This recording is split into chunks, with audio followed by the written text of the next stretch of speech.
بسم الله الرحمن الرحيم استعين صراط الذين مغضوب عليهم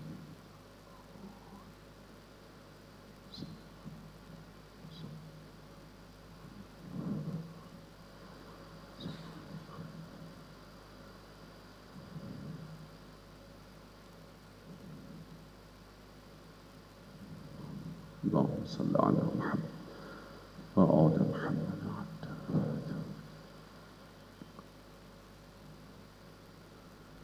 بسم الله الرحمن الرحيم.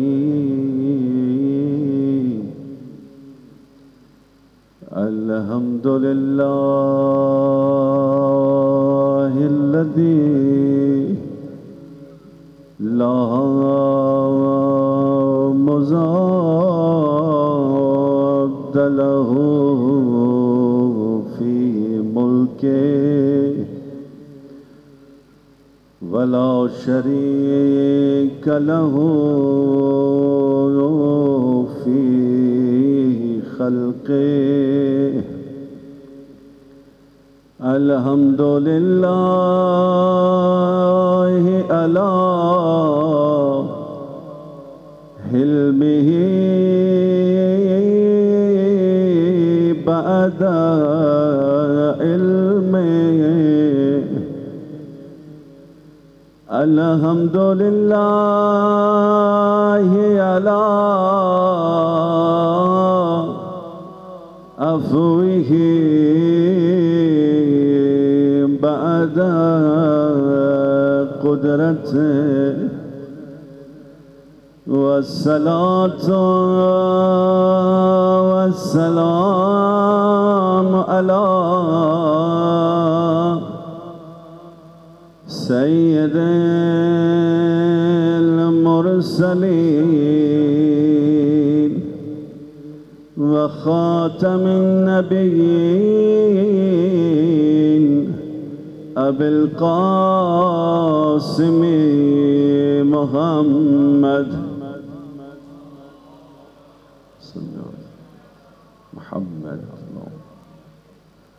وعلى آله الطيبين الطاهرين المعصومين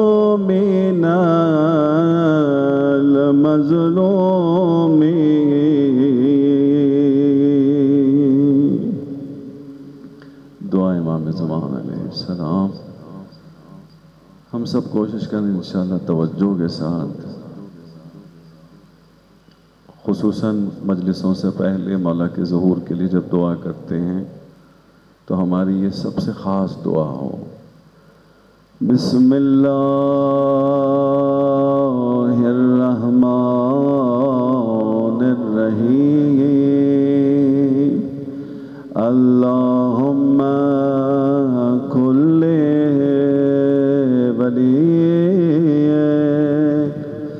الحجت ابن الحسن صلواتک علیہ وعلی آبائہ فی ہذہ الساعہ وفی کل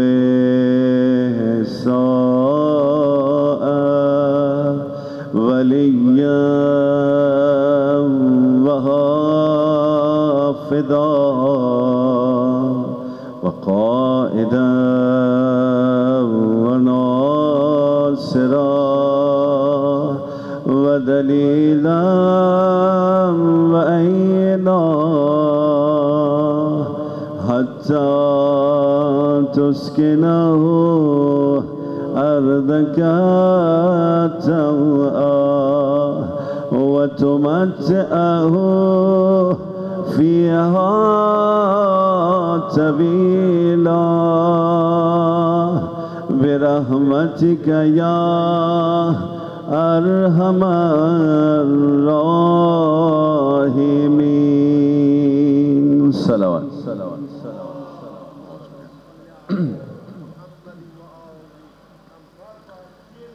اما بعد فقد قال اللہ سبحانہ وتعالی فی کتابہ الکریم بسم اللہ الرحمن الرحیم قد جاءکم من اللہ نور و کتاب مبین. صلوات.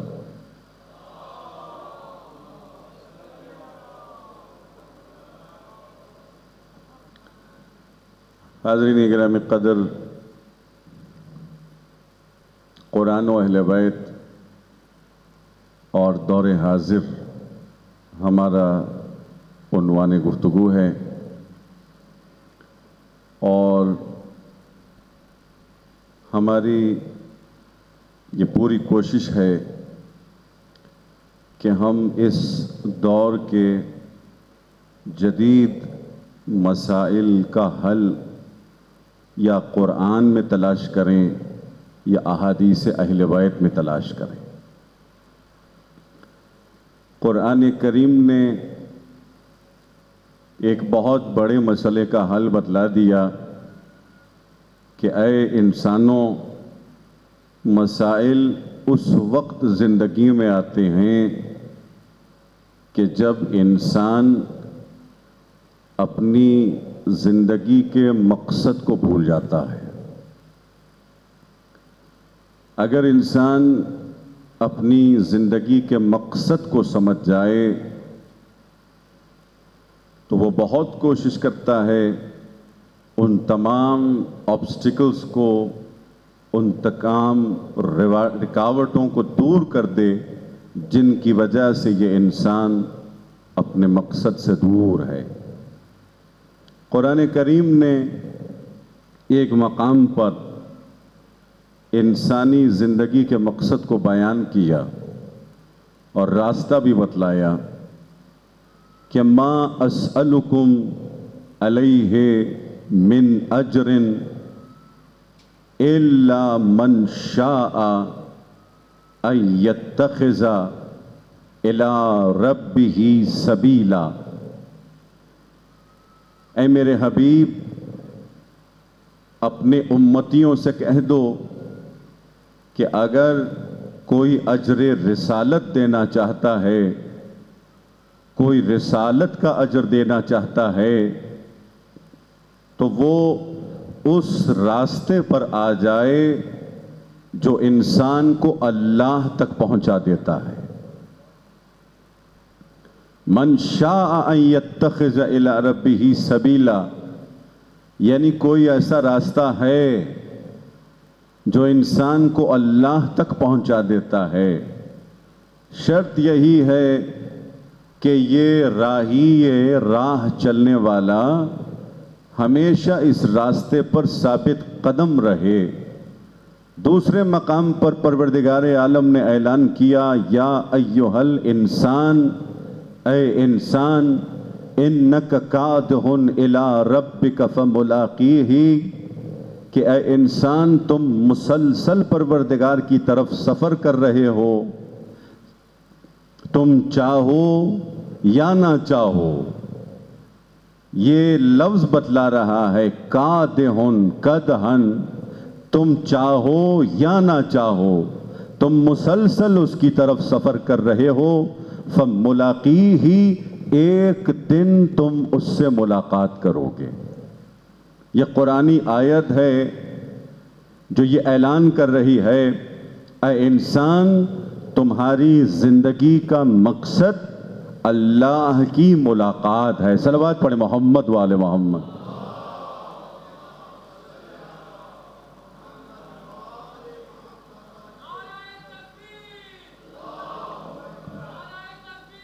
اللہ اکبر، یا رسول اللہ.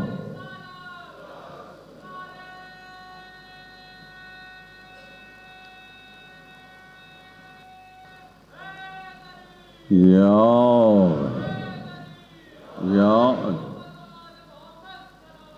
اللہم صلی علی محمد و آل محمد و عجل فرجہم۔ عزیزان محترم، پروردگار آواز دے رہا ہے، اے انسان، تمہاری زندگی کا مقصد نہ یہ دنیا ہے نہ بہشت ہے۔ کوئی آیت قرآن کریم میں ایسی نہیں ہے جس میں یہ بتلایا گیا ہو کہ تمہاری زندگی کا مقصد بہشت ہے۔ بہشت ہماری زندگی کا مقصد نہیں ہے، پروردگار تک ہمیں پہنچنا ہے۔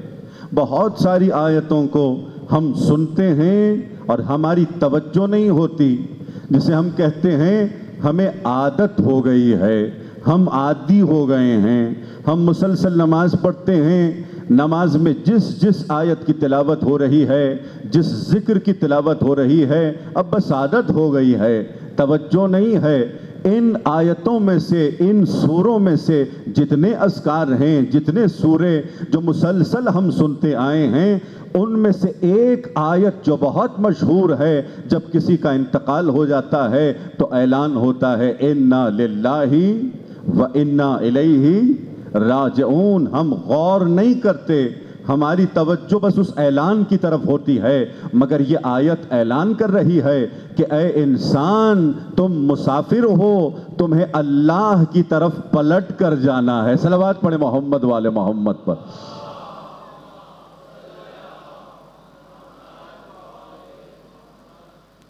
لیکن یہ آیت کیا کہہ رہی ہے؟ تم چاہو یا نہ چاہو، اللہ کی طرف حرکت کر رہے ہو۔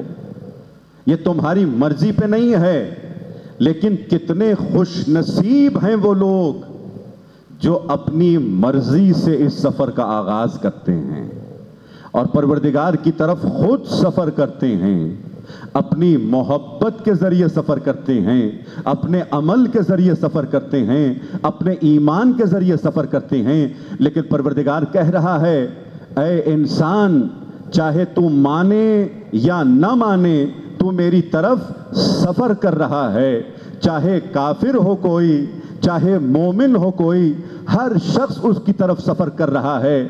لیکن عزیزان محترم، ہر شخص یہ سفر کر کے ایک مقام پر اس کی بارگاہ میں پہنچ جائے گا۔ فرق یہی ہے کہ ایک مجرم بن کر پیش ہوگا، ایک محبوب بن کر پیش ہوگا۔ یہ فرق ہے۔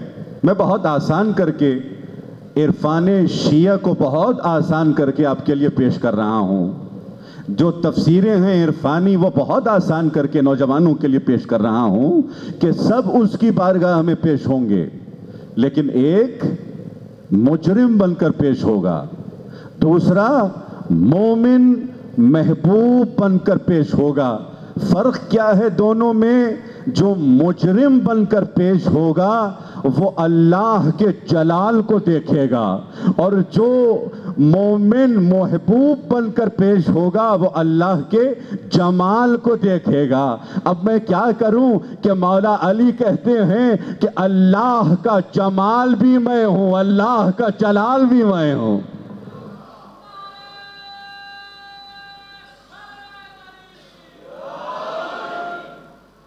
علی ہمارے مولا جمال الہی بھی ہیں، جلال الہی بھی ہیں۔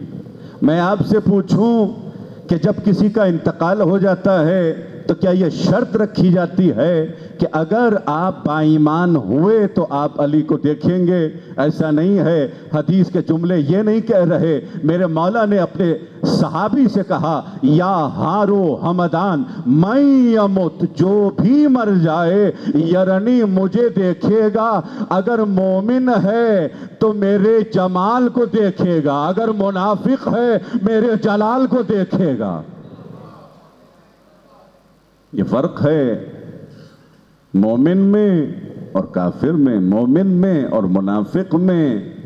اور اسی لیے رسول خدا نے کہا، علی ہوا قسیم النار والجنہ، جو جمال علی کو دیکھے گا اسے بہشت نصیب ہوگی، جو جلال علی کو دیکھے گا وہ نار جہنم میں چلا جائے گا۔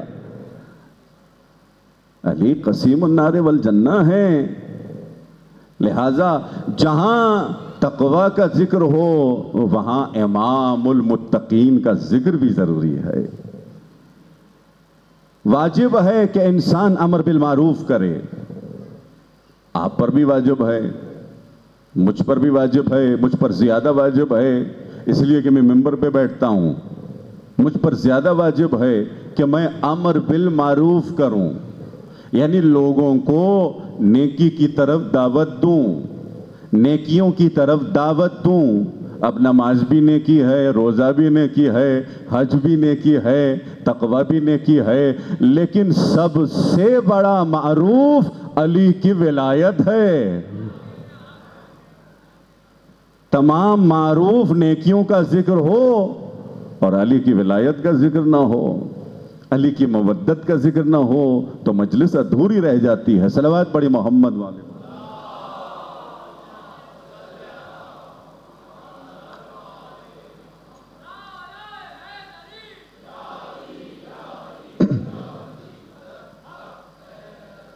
لیکن عزیزان محترم, اگر یہ مومن اللہ تک پہنچنا چاہتا ہے تو راستہ کیا ہے؟ میں نے جس آیت کی تلاوت کی وہ پہلی آیت اسے ملائیے آیت مودت سے. پہلی آیت کیا کہہ رہی تھی کہ جو بھی اجر رسالت دینا چاہتا ہے وہ راہ خدا پر آ جائے تاکہ اللہ تک پہنچ جائے. اور آیت مودت کیا کہہ رہی ہے؟ اگر اجر رسالت دینا چاہتے ہو تو اہل بیت سے محبت کرو. اب آپ بتائیے کیا ان دو آیتوں میں کنٹرڈکشن ہے؟ ایک آیت تو یہ کہہ رہی ہے کہ راہ خدا پر رہو اگر اجر رسالت دینا چاہتے ہو, دوسری آیت یہ کہہ رہی ہے کہ اگر اجر رسالت دینا چاہتے ہو تو اہل بیت سے محبت کرو. کیا یہ دو الگ الگ باتیں ہیں؟ نہیں, مفسرین نے کہا اے شیعو ذرا غور کرو, اے مومنو ذرا غور کرو, ان دو آیتوں کو ملاؤ تو سمجھ میں آتا ہے کہ اہل بیت کی محبت ہی وہ راستہ ہے جس پہ چل کر مومن اللہ تک پہنچ جاتا ہے. یہی وہ راستہ ہے. کبھی ان کی محبت یہ صراط ہے, یہ سبیل ہے, یہ طریق ہے کہ جس پہ چل کے انسان اللہ تک پہنچ سکتا ہے, اور کبھی وہ خود صراط ہیں, کبھی وہ خود طریق ہیں, کبھی وہ خود سبیل ہیں.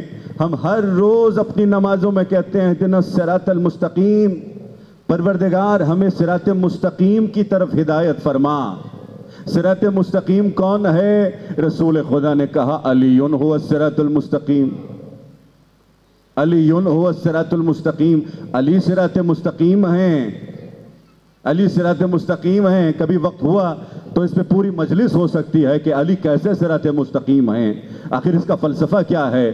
کس طرح کوئی انسان, ایک مکمل انسان, ایک کامل انسان, امام, کس طرح صراط مستقیم ہو سکتا ہے؟ لیکن سوال یہ ہے, ہم پروردگار سے پوچھیں, پروردگار ہمارا مقصد تو تو ہے, ہماری منزل تو تو ہے, تو نے ہمیں یہ حکم کیوں دیا کہ ہمیں صراط مستقیم کی طرف ہدایت فرما, یعنی ہمیں علی کی طرف ہدایت فرما. تو آواز غیب آئے گی کہ جو در علی تک پہنچ گیا وہ ہم تک بھی پہنچ گیا.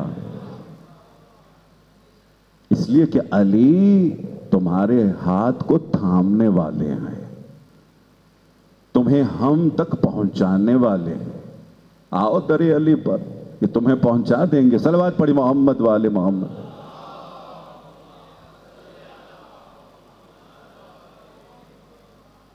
تو عزیزان محترم, پہلے ہمیں محبت اہل بیت تک پہنچنا ہے.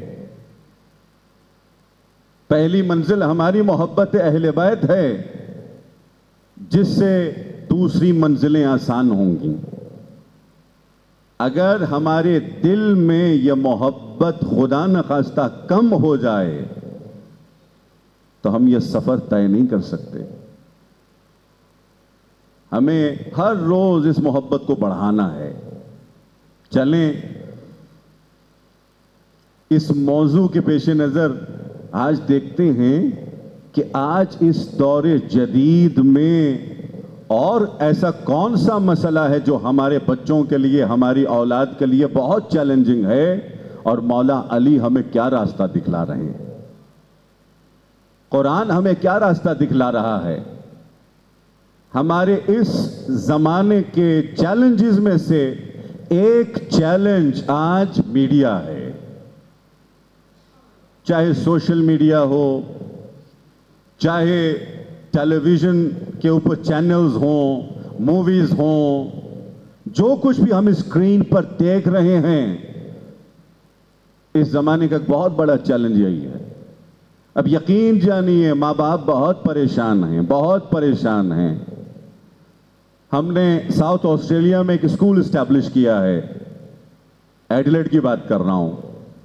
ماں باپ مسلسل ہمارے پاس آتے رہے ہیں، اور ایک بہت بڑی مشکل ان کی نظر میں سوشل میڈیا ہے۔ آپ کو بھی پتا ہے، خود جوانوں کو بھی پتا ہے، یہ میڈیا، یہ اسکرین بہت بڑی مشکل ہے۔ آج والدین بھی پریشان ہیں، خود نوجوان بھی پریشان ہیں، بچے بھی پریشان ہیں، ٹیچرز بھی پریشان ہیں، علماء بھی پریشان ہیں کہ اس مصیبت کے ساتھ کیا کیا جائے۔ لیکن چلیں در اہل بیت پہ چل کے دیکھتے ہیں کہ آخر وہ کون سی تدابیر ہیں جن پہ چل کے ہم آج کی اس مصیبت سے محفوظ رہ سکتے ہیں۔ صلوات پڑھیں محمد والے محمد۔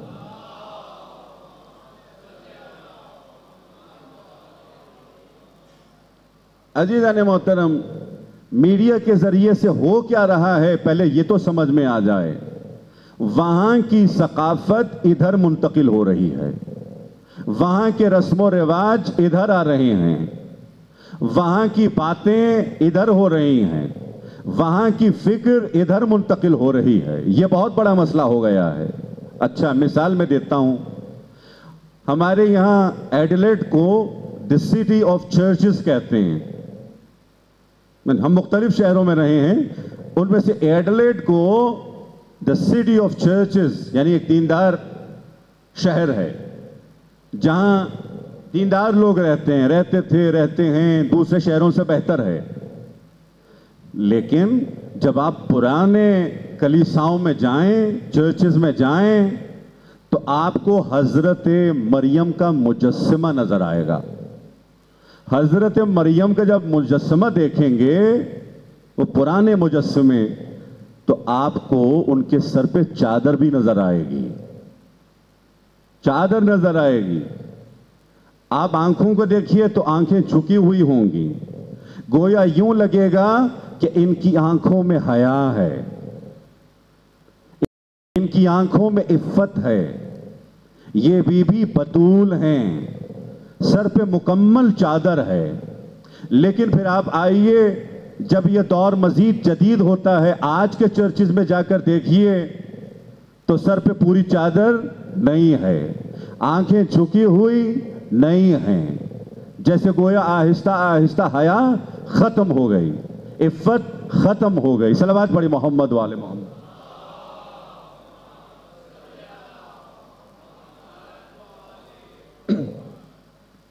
اور عزیزان محترم، یہ تو ایک بہت، شاید میں سمجھتا ہوں ایک چھوٹی سی مثال ہے، اس سے بات کہیں آگے نکل چکی ہے۔ میں بس صرف اشارہ ہی کروں گا، اس لیے کہ ممبر سے ہر بات نہیں ہو سکتی۔ بس اتنا کہہ دوں کہ اگر آپ سالوں پیچھے چلے جائیں تو مغرب میں پہلے لیڈیز بیچ پہ نہیں جاتی تھیں، آج جا رہی ہیں۔ یہ کیا ہو گیا؟ یہ بھی تو بڑے دیندار لوگ تھے، یہ کرسچنز بڑے دیندار لوگ تھے، ان کے یہاں بھی چادریں ہوتی تھیں، ان میں بھی حیا تھی، ان میں بھی عفت تھی، ان میں بھی دل کی طہارت تھی، آنکھوں کی طہارت تھی۔ آج ان کو کیا ہو گیا؟ اور پھر ان کی وہ برائیاں جو ادھر ہیں اب ادھر منتقل ہو رہی ہیں۔ وہاں ایک عورت حتیٰ جب درسگاہ کی طرف جاتی ہے، یونیورسٹی کی طرف جاتی ہے، کالج کی طرف جاتی ہے، تو اپنی نسوانیت لے کے جاتی ہے. آپ سمجھ رہے ہیں؟ اپنی نسوانیت کے اظہار کے لیے بھی جاتی ہے. کلاسز اپنی جگہ پر وہ ٹھیک ہے، لیکن نسوانیت بھی ظاہر ہو رہی ہے. لیکن کنیز زہرا سلام اللہ علیہا کا شیوا یہ ہونا چاہیے کہ مومنہ اپنی نسوانیت گھر پہ رکھتی ہے، اپنا علم لے کر یونیورسٹی میں جاتی ہے. اسی لیے ہمارے یہاں پردہ ہے، اسی لیے ہمارے یہاں حجاب ہے، ہمارے یہاں آنکھوں میں عفت ہے، آنکھوں کی طہارت ہے، دل کی طہارت ہے، روحانی پاکیزگی ہے. صلوات پڑھی محمد والے محمد پر.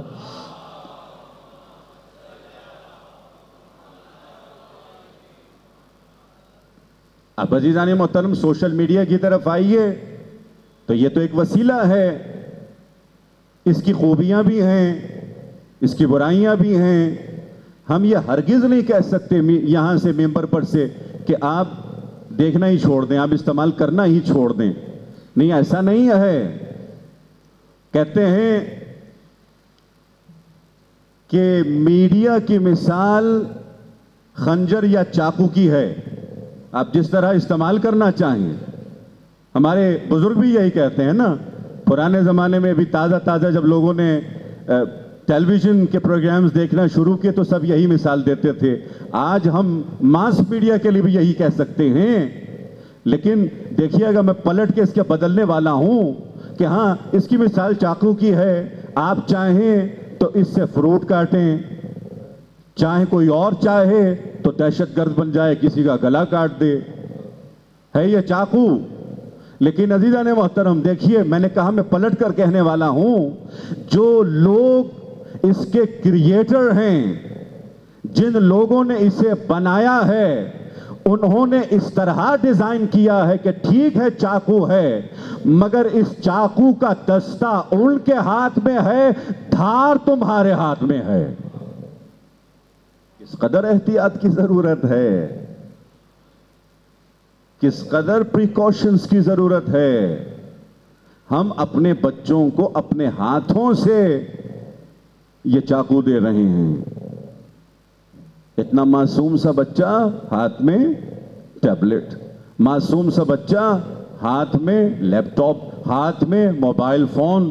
نہیں معلوم کہ 2-3 سالوں میں یہ بچہ اپنے آپ کو برباد کر دے گا. صلوات پڑھے محمد والے محمد.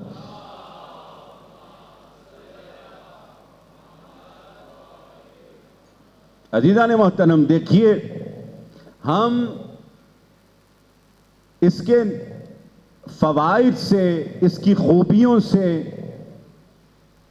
دور نہیں ہیں، ہم فائدہ بھی اٹھا رہے ہیں.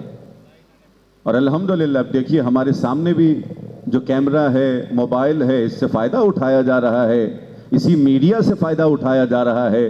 مجلسیں پہنچ رہی ہیں، تبلیغ اسلام ہو رہی ہے، اور ہمارے نوجوان ماشاءاللہ جو اہل مطالعہ ہیں کتابیں پڑھ کے ڈسکشنز کر رہے ہیں. یعنی پاکستان میں بیٹھ کے لندن میں جو ہائیڈ پارک ہے وہاں کے لوگوں سے مناظرے ہو رہے ہیں، پاکستانیوں کے مناظرے ہو رہے ہیں، انڈین مومنین کے مناظرے ہو رہے ہیں. کس چیز کے ذریعے سے؟ میڈیا کے ذریعے. یہ خوبیاں ہیں، لیکن نقصانات کتنے ہیں؟ بہت زیادہ. آپ مجھ سے زیادہ جانتے ہیں. یہی سوشل میڈیا ہے، یہی میڈیا ہے جس کی وجہ سے ایک بہت ہی لائق بچہ نالائق بن جاتا ہے. اگر کنٹرول نہ ہو، اگر لمٹ نہ ہو. یہی بچہ جو ماشاءاللہ ماتمدار تھا، مجلسوں میں آتا تھا، اب اس ایڈکشن میں مبتلا ہو چکا ہے اور نہ جانے کیا کیا دیکھتا ہے. باپ کو نہیں پتا، ماں کو نہیں پتا، اس لیے کہ سپرویژن نہیں ہے. ہم نظریں نہیں رکھے ہوئے کہ بچے کیا دیکھتے ہیں، یہ بچے کس طرح سے فائدہ اٹھا رہے ہیں، فائدہ بھی اٹھا رہے ہیں یا نہیں اٹھا رہے. ہماری توجہ ہی نہیں ہے. صلوات پڑھی محمد والے محمد پر.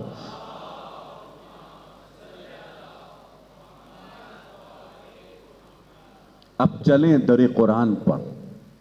اب چلیں اللہ کی کتاب کے در پر. اور معجزہ ہے، واقعاً معجزہ ہے. قرآن کریم نے آواز دی، اے میرے حبیب قل للمؤمنین، مومنین سے کہہ دو، یغضوا من ابصارہم، اپنی آنکھوں کو جھکا دو. اپنی آنکھوں کو جھکا دو.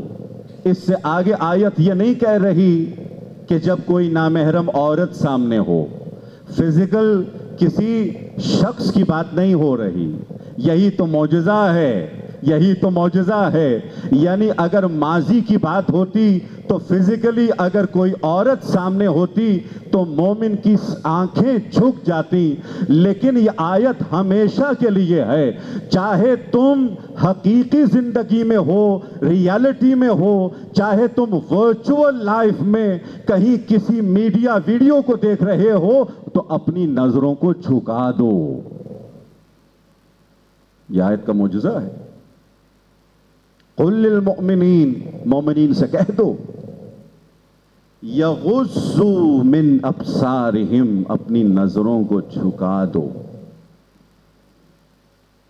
وَيَحْفَظُوا فُرُوجَهُمْ، اور اپنے دامن کی حفاظت کرو. دامن تو سمجھ رہے ہیں نا؟ اپنے دامن کی حفاظت کرو. کیا سمجھ میں آ رہا ہے؟ پہلے آنکھوں کا ذکر ہے، پھر دامن کا ذکر ہے. پہلے نظروں کا ذکر ہے، اپنی نظروں کو جھکا دو جب کوئی نامحرم سامنے ہو. اور پھر دامن کا ذکر ہے. سمجھ میں آ رہا ہے جس کی آنکھیں پاک ہوتی ہیں اس کا دامن بھی پاک ہوتا ہے. جس کی آنکھیں، جس کی نظریں پاک ہوتی ہیں، جو اپنی نظروں کی حفاظت کرتا ہے وہ اپنے دامن کی بھی حفاظت کر سکتا ہے. صلوات پڑھے محمد والے محمد.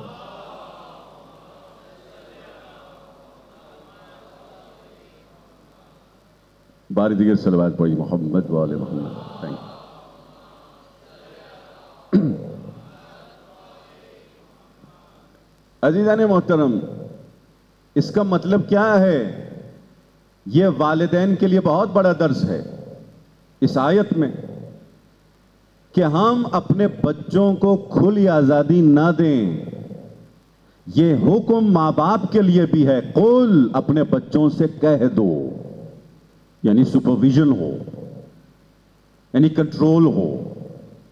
اگر ہم اپنے بچوں کو کوئی بھی ڈیوائس دے رہے ہیں تو وہ ڈیوائس کنٹرولڈ ہے یا نہیں ہے. جن صاحب سے ہم یہ ڈیوائس خرید رہے ہیں ہم ان سے یہ پوچھیں کہ ہم اس کو کیسے کنٹرول کریں تاکہ ہمیں پتہ ہو کہ اس میں جو ایپس ہیں، اپلیکیشنز ہیں، وہ کنٹرولڈ ہوں. یہ چھوٹا سا بچہ کیا سمجھے گا؟ اور یہ نوجوان جو ابھی تازہ جوان ہوا ہے اور اس میں شہوت کی آگ ہے، باپ ہے جو سمجھا سکتا ہے، باپ ہے جو کنٹرول کر سکتا ہے. ورنہ شیطان یقیناً بہکانے والا ہے. یہ شیطان بہت بڑا دشمن ہے ہمارا. صلوات پڑھیں محمد والے محمد.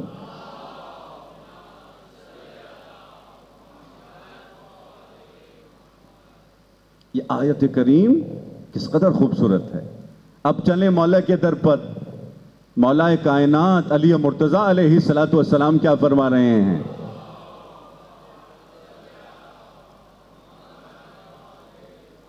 مولا فرماتے ہیں جس میں یہ قوت ہو کہ وہ کسی نامحرم کے ساتھ ناجائز تعلق رکھے. میں کوشش کر رہا ہوں چند مؤدب اور معتبر الفاظ استعمال کروں.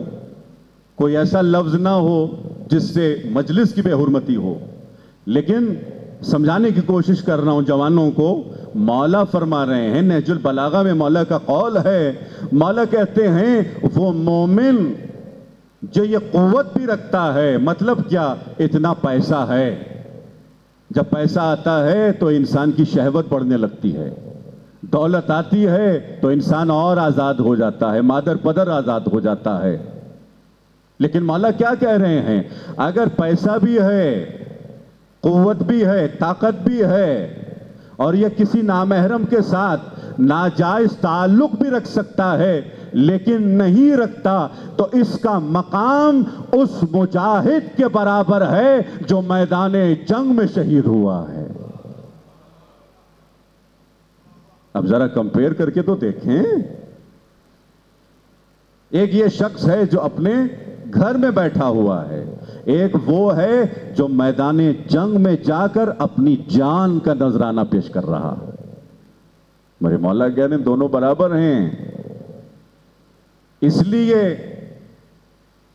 کہ یہ جتنا جہاد کر رہا ہے یہ مومن شاید اس سے بڑھ کر جہاد کر رہا ہے۔ آؤ جہاد کرو اور شہید کے برابر کا رتبہ پاؤ، یہ مولا کہہ رہے ہیں۔ اچھا، دعائے امام زمانہ علیہ الصلوۃ والسلام عجل اللہ تعالی فرجہ الشریف آپ نے سنی ہوئی ہوگی، آپ پڑھتے بھی رہے ہوں گے، اللہم رزقنا توفیق الطاعہ وبعد المعصیہ وعرفان الحرمہ۔ مولا کیا کہہ رہے ہیں؟ بارگاہ پروردگار میں ہمیں سکھلا رہے ہیں، اے مومنوں پروردگار سے مانگو، پروردگار ہمیں اطاعت کی توفیق دے، اپنی اطاعت کی توفیق دے۔ یہ دعا ہونی چاہیے ہماری۔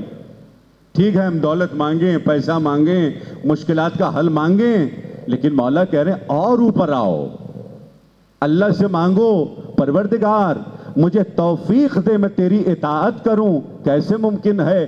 دوسری منزل پر کہ اللہم ارزقنا توفیق الطاعہ وبعد المعصیہ، مجھے گناہ سے دور کر دے۔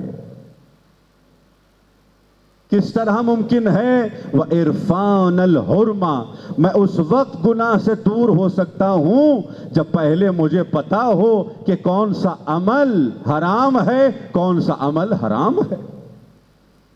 یہ عرفان ضروری ہے، یہ معرفت ضروری ہے۔ اچھا، اب یہ طولانی دعا ہے، اس میں ایک جملہ میرے مولا کا کیا ہے؟ وَعَلَى النِّسَاءِ بالحیاء والعفہ، پروردگار ہماری عورتوں کو، ہماری بہنوں کو، ہماری ماؤں کو، ہماری بچیوں کو حیا عطا فرما، عفت نصیب فرما۔ ہم مولا سے پوچھیں مولا صرف لیڈیز کے لیے یہ دعا کیوں ہو رہی ہے؟ صرف عورتوں کے لیے یہ دعا کیوں ہو رہی ہے؟ تو مولا کہیں گے اس لیے کہ جس گھر کی عورت با عفت اور با حیا ہوتی ہے وہ گھرانہ پورا با حیا ہوتا ہے۔ اس لیے مولا یہ دعا فرما رہی ہے، صلوات پڑھی محمد وآل محمد۔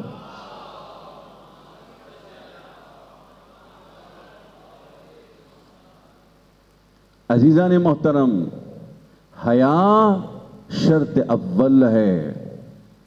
ان آنکھوں کا فائدہ کیا کہ جو ان نیگیٹو مناظر کو دیکھ کر آلودہ بھی ہو گئیں، اور اب انہی آنکھوں سے مولا عباس کے علم کو بھی دیکھ رہے ہیں۔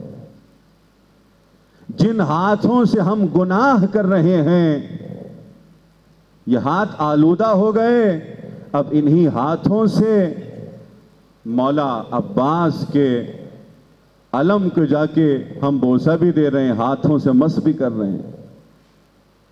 ہاں یہ کر سکتے ہیں، مولا عباس کے علم کے پاس آئیں، مولا ہمیں وہ طہارت چاہیے کہ جو ہماری آنکھوں سے ہمارے دلوں میں آ جائے، ہماری آنکھوں سے ہمارے قلب میں آ جائے، ہماری ذات میں آ جائے، اور یہ یقیناً عطا کرنے والے ہیں۔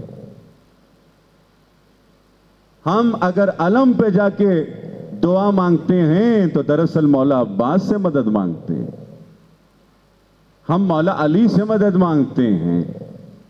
مجھے ایک واقعہ، بہت خوبصورت واقعہ یاد آ رہا ہے، اگر آپ لوگ حاضر ہیں تو ایک مرتبہ صلوات بڑی محمد والے محمد۔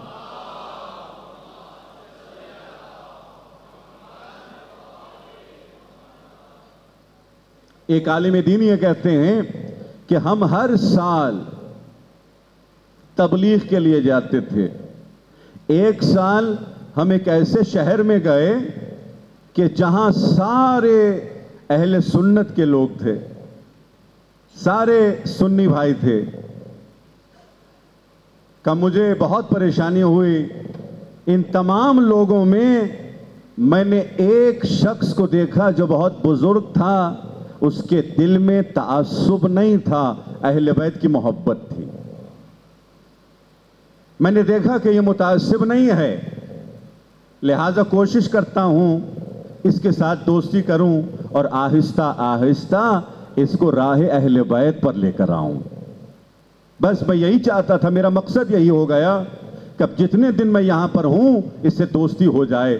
اب گفتگو کا آغاز کس طرح سے کیا اس شخص نے کہ برخوردار، آپ کے یہاں دونوں بزرگ ہیں، آپ کے یہاں جب کوئی مشکل ہوتی ہے تو آپ کسے بلاتے ہیں؟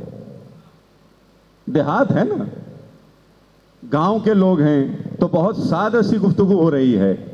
جب آپ کے یہاں کوئی مسئلہ ہوتا ہے آپ کسے بلاتے ہیں؟ تو وہ بزرگ کہنے لگے، قبلہ ہمارا ایک سردار ہے، ہم اس کے در پہ جاتے ہیں، اپنی مشکل بتاتے ہیں، وہ ہماری مشکل ختم کر دیتے ہیں۔ جو بھی مشکل ہو، جو بھی مسئلہ ہو، وہ ہمارا سردار ہے، وہی سنتا ہے۔ اور پھر پلٹ کے اس بزرگ نے قبلہ سے کہا، قبلہ آپ کس کو بلاتے ہیں؟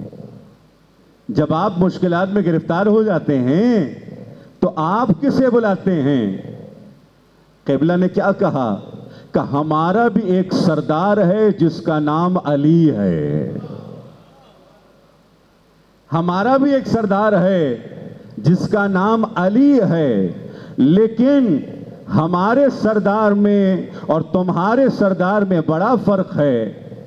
تمہارے سردار کا یہ مرتبہ ہے کہ تم خود اس کے در پر جاتے ہو تاکہ وہ تمہاری مشکل آسان کر دے، مگر ہمارا سردار ایسا ہے جسے جہاں بھی بلاؤ وہ تمہاری مشکل آسان کر دیتا۔ یہ علامہ محمد حسین تہرانی بہت بڑے عارف ہیں، عارف باللہ ہیں، اپنی کتاب معاد شناسی میں اس واقعے کو لے کر آتے ہیں، سچا واقعہ ہے۔ یہ عالم دین یہ کہتے ہیں، یہ بس ہماری ملاقات اور پھر بات ختم ہو گئی، ہم چلے گئے اپنے وطن۔ اگلے سال پھر وہیں جانا ہوا، اب بڑے شوق، بڑے ولولے کے ساتھ ہم جا رہے ہیں، اور اس دفعہ کوشش کریں گے کہ یہ بزرگ ہماری طرف آ جائیں، راہ اہل بیت پر آ جائیں۔ لیکن جب ہم وہاں گئے، اب مجلسیں ہو رہی ہیں، درس ہو رہے ہیں، لیکن وہ بزرگ نہیں آ رہا۔ ہم نے پوچھا تو کہنے لگے کہ ان کا انتقال ہو گیا،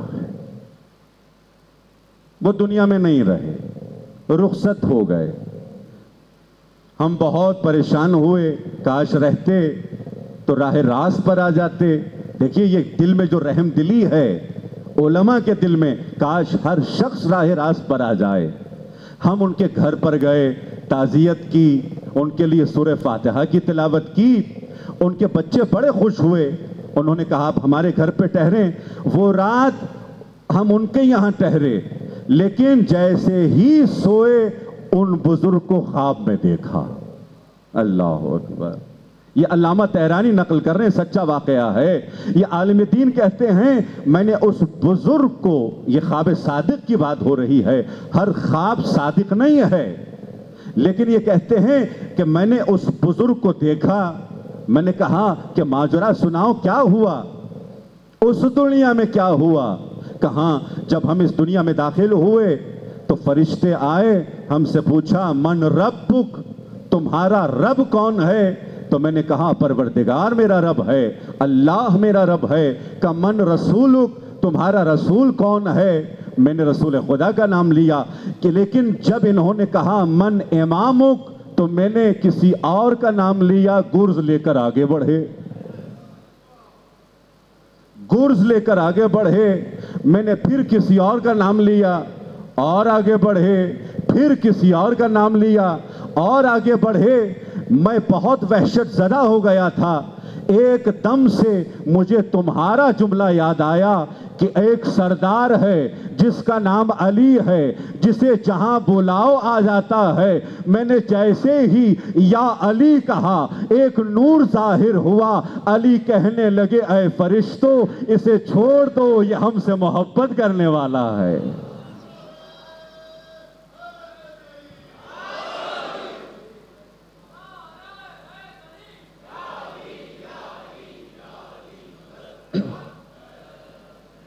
میں نے دیکھا، یہ عالم دین کہتے ہیں، کتنا خوبصورت واقعہ ہے، عالم دین کہتے ہیں میں نے دیکھا کہ اس کی قبر میں ایک بہت بڑا دالان ہے، ہال مانند، اور بالکل سامنے ایک بہت بڑا دروازہ ہے شیشے کا بنا ہوا، اور اس طرف درخت دکھائی دے رہے ہیں، بہت وسیع و عریض باغ ہے۔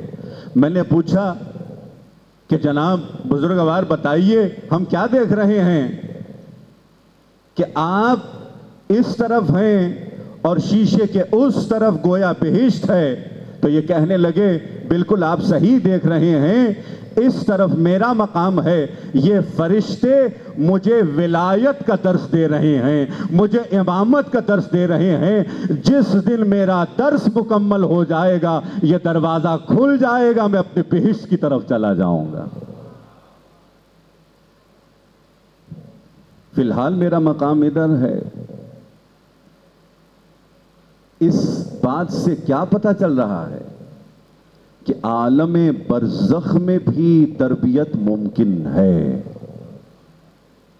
عالم برزخ میں بھی تعلیم ممکن ہے، ممکن ہے۔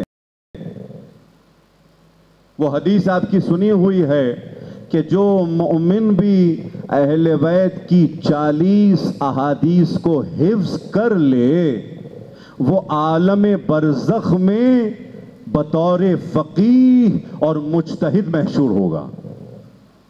یہاں مجتہد نہیں تھا، یہاں فقیہ نہیں تھا، وہاں فقیہ بنے گا، وہاں مجتہد بنے گا، یعنی وہاں بھی تعلیم ہے۔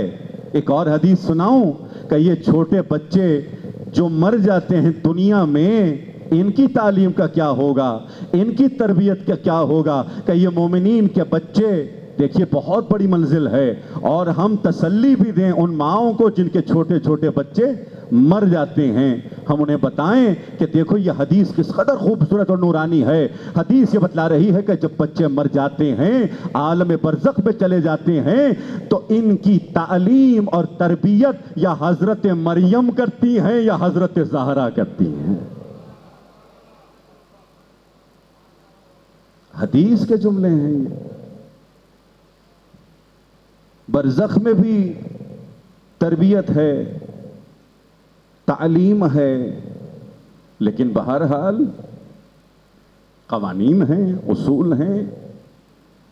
اور حضرت آیت اللہ کوچانی کی کتاب آپ نے پڑھی ہوئی ہوگی، جس میں وہ فرماتے ہیں کہ مومن عالم برزخ میں ایک مقام پر جب پہنچتا ہے تو اسے مولا عباس کی زیارت نصیب ہوتی ہے، حضرت علی اکبر کی زیارت نصیب ہوتی ہے۔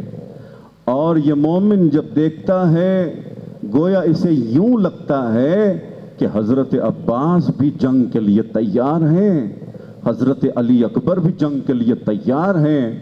مومن پوچھتا ہے مولا آپ کس جنگ کی تیاری کر رہے ہیں؟ مولا علی اکبر آپ کس جنگ کی تیاری کر رہے ہیں؟ تو یہ دونوں یہی جواب دیتے ہیں، مولا عباس بھی یہی جواب دیتے ہیں، شہزادہ علی اکبر بھی یہی جواب دیتے ہیں کہ ہمارا ارمان کربلا میں پورا نہیں ہوا، ہم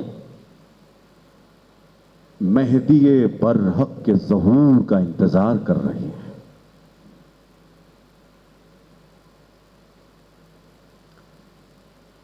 اللہم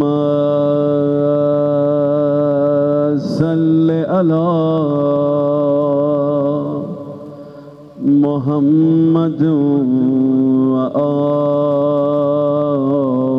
محمد، سب مل گئے۔ اللہم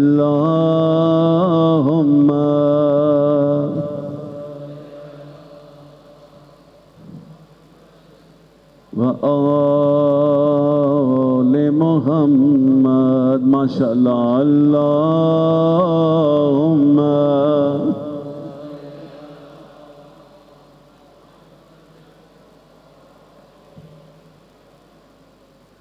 یا اللہ یا اللہ یا اللہ یا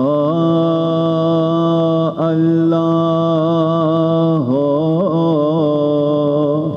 یا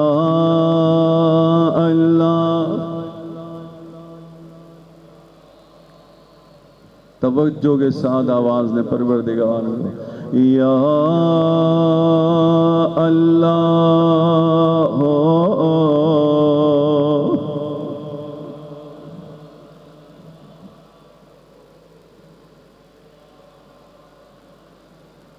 میرے اللہ تجھے ان دو بچوں کا واسطہ جن کی غریب ماں ان پہ رو نہیں سکی،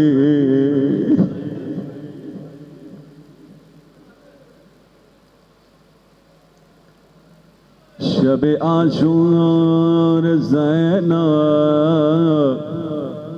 اپنے بچوں سے کہہ رہی تھی، بچوں کل عاشور کا دن ہے، تم علی اکبر سے پہلے اپنے امو حسین پہ قربان ہو جانا۔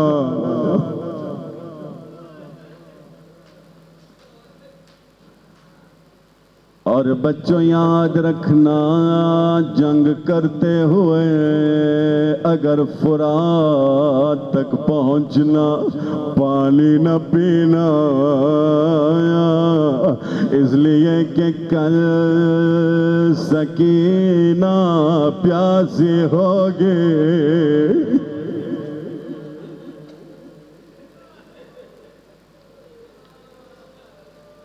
عاشورہ کا دن آیا،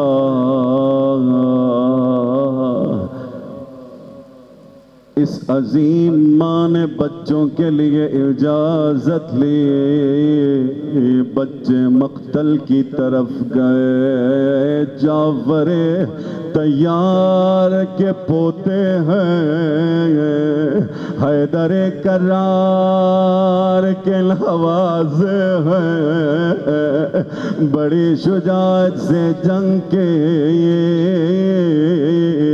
مگر کتنا لڑتے، تیل دل کے پیاسے ہیں۔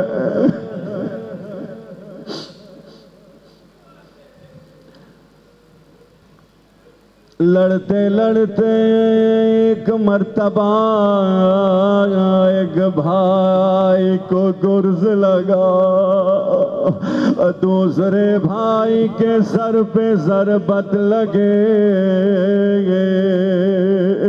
ایک بھائی فوراً شہید ہو گیا، دوسرے بھائی نے آواز دی، یا اماں ادرکنی،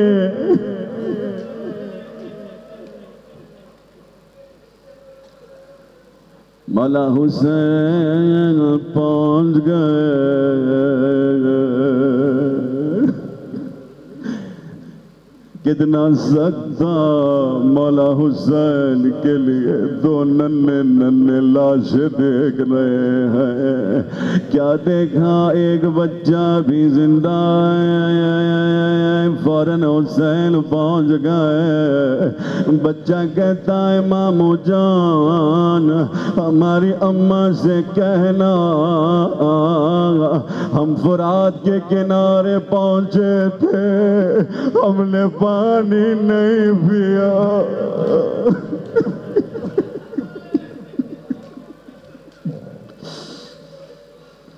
ہم نے پانی نہیں پیا، تو بچے شہید ہو گئے۔ مولا حسین لاشوں کو لائے خیموں کے قریب، ہر بی بی آئے روتی رہے، مگر بی بی زینب خیمے سے نہیں نکلے۔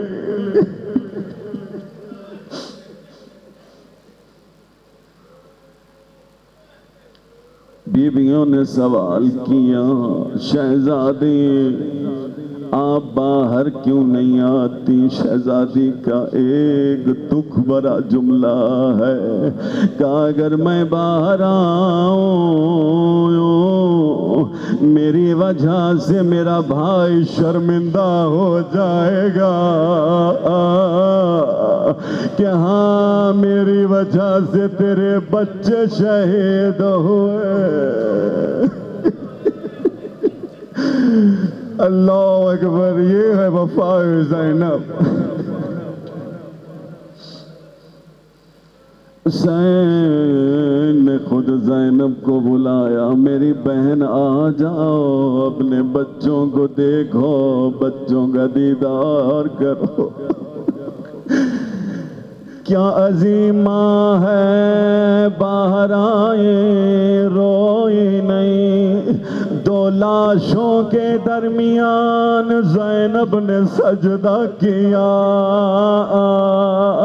رو کے کہتی ہے، روئی نہیں کہتی ہے، بچوں تم بھی چلے گئے، میرا بھائی تنہا رہ گیا۔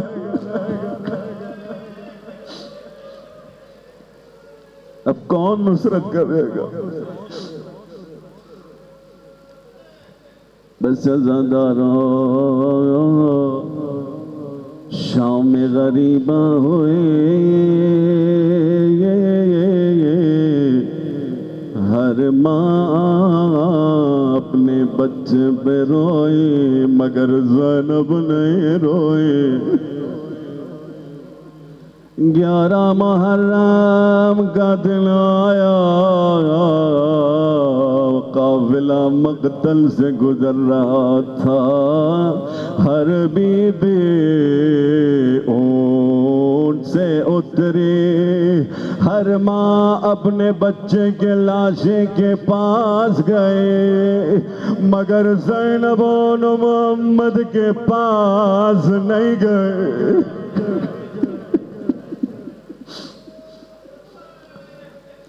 پھر سے بیویاں اونٹوں پہ سوار ہوئی، روتی رہی، جب زینب کی نظر اون محمد کی لاشوں پہ پڑے، بس اتنا کہا بچوں خدا حافظ۔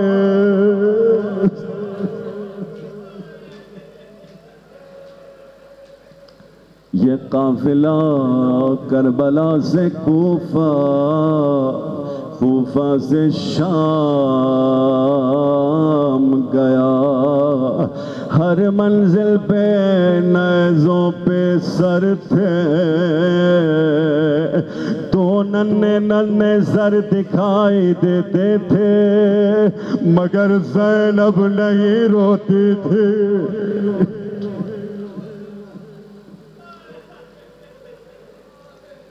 رہائی ہوئی اللہ اکبر، رہائی ملی، بیویاں زندان سے باہر آئے،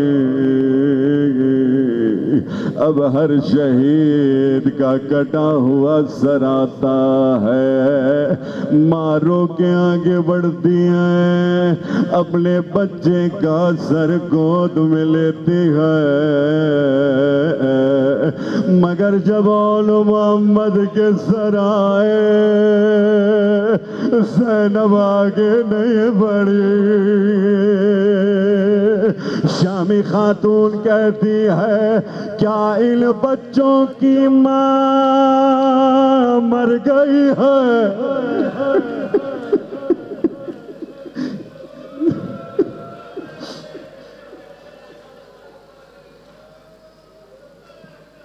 فضا آگے بڑھتی ہیں، یوں نہ کہو زینب زندہ ہے، لیکن اگر زینب روئے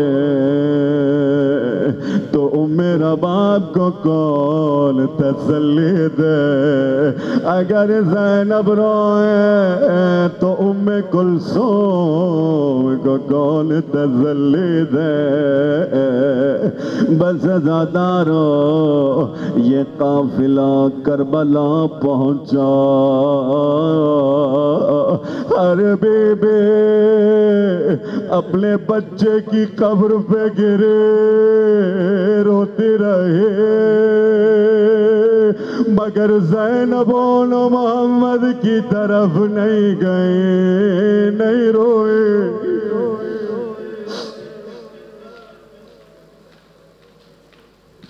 قافلہ مدینہ پہنچا، رسول اللہ کے حرم میں زینب روئے،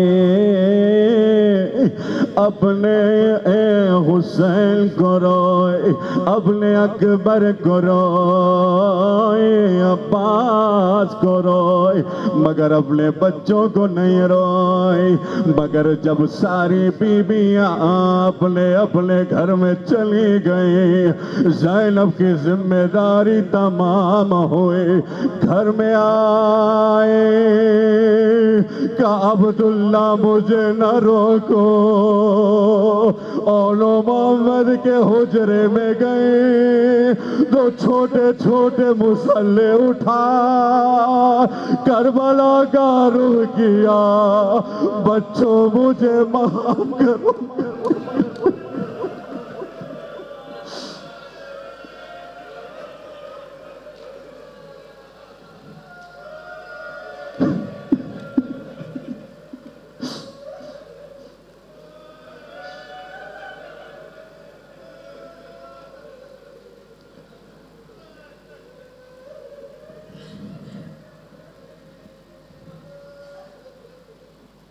یا رب الحسین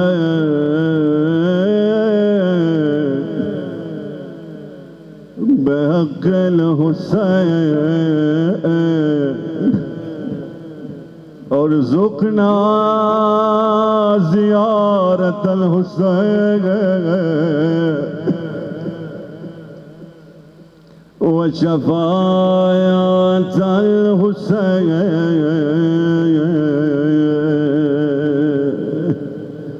ومحبة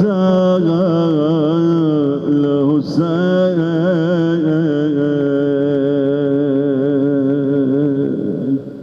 سورة الفاتحة.